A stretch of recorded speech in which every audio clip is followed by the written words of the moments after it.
काँग्रेसचे खासदार धीरज प्रसाद साहू ज्यांचं नाव गेल्या महिन्यामध्ये सामान्यांपासून राजकीय नेत्यांमध्ये चर्चेत होतं, ज्यांच्या घरातून आयकर विभागानं 351 कोटी रुपयांची रोकड जप्त केली आणि जप्त केलेल्या रोख रकमेचा आकडा मोजताना पैसे मोजण्याच्या 3 डझन मशीन्सही थकल्या होत्या. त्यांच्या नावाची चर्चा थांबते ना थांबते.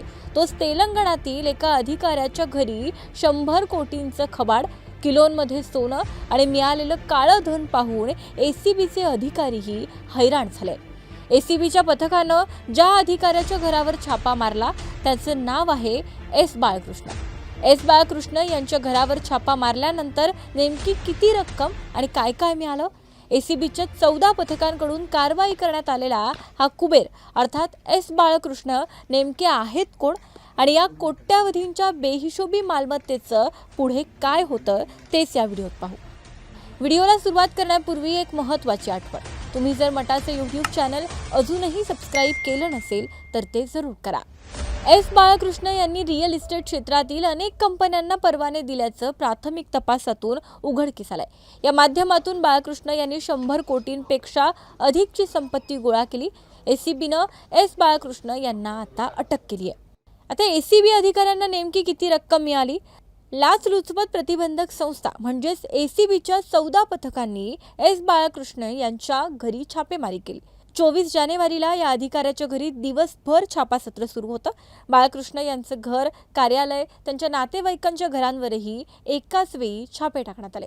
त्यात 100 पेक्षाही अधिक कोटींची संपत्ती जप्त करण्यात आली आहे. या कारवाईमध्ये 40 लाखांची रोकड, 2 किलो सोनं, स्थावर आणि जंगम संपत्तीची कागदपत्र, 60 महागडी मनगटी घड्याळं, 14 मोबाईल आणि 10 लॅपटॉप हस्तगत करण्यात आले.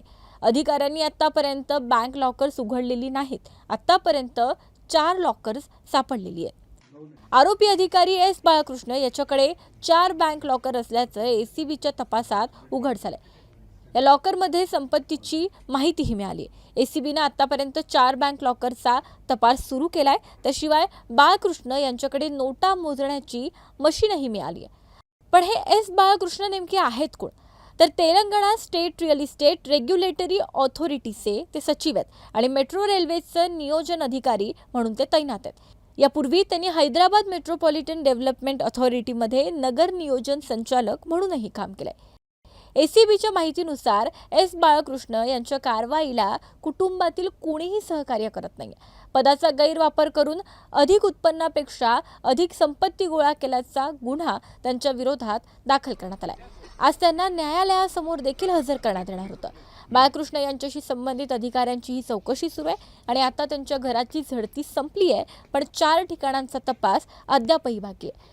पण या जमा झालेल्या कोट्यावधींच्या बेहिशोबी मालमत्तेचं नेमकं पुढे होतं काय? तर आता सापडलेल्या नोटांची मोजणी पूर्ण झाल्यानंतर स्वतंत्र साक्षीदारांच्या उपस्थितीमध्ये रोख रक्कम ही बॉक्समध्ये सीलबंद केली जाते. त्यानंतर ही रोकड एसबीआयच्या शाखेत नेली जाते, जिथे एजन्सीच्या वैयक्तिक ठेव खात्यामध्ये ती जमा केली जाते. त्यानंतर ही रोकड केंद्र सरकारच्या तिजोरीत जमा केली जाते. दरम्यान संपूर्ण प्रकरणामध्ये सर्वात महत्त्वाची बाब म्हणजे न्यायालयीन प्रक्रिया संपल्यानंतरच रोख रक्कम वापरता येते आणि प्रकरण प्रलंबित असेपर्यंत ना ईडी, ना बँक किंवा सरकारला कोणत्याही कारणासाठी पैसे वापरण्याचा अधिकार नसतो. पैसे कसे वापरले जातील हे खटल्याच्या निकालावर अवलंबून असतात. तसेच आरोपी निर्दोष सुटल्यास रोख रक्कम परत केली जाते, अन्यथा दोषी आढळल्यास पैसे सरकारी खजिन्यामध्ये जमा होतात.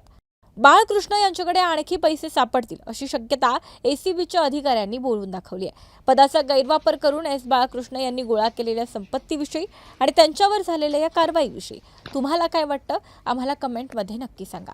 हा व्हिडिओ जर तुम्ही फेसबुकवर पाहत असाल तर मटाचं फेसबुक पेज लाईक करा आणि जर यूट्यूबवर पाहत असाल तर मटाचं यूट्यूब चॅनल सबस्क्राईब करायला विसरू नका.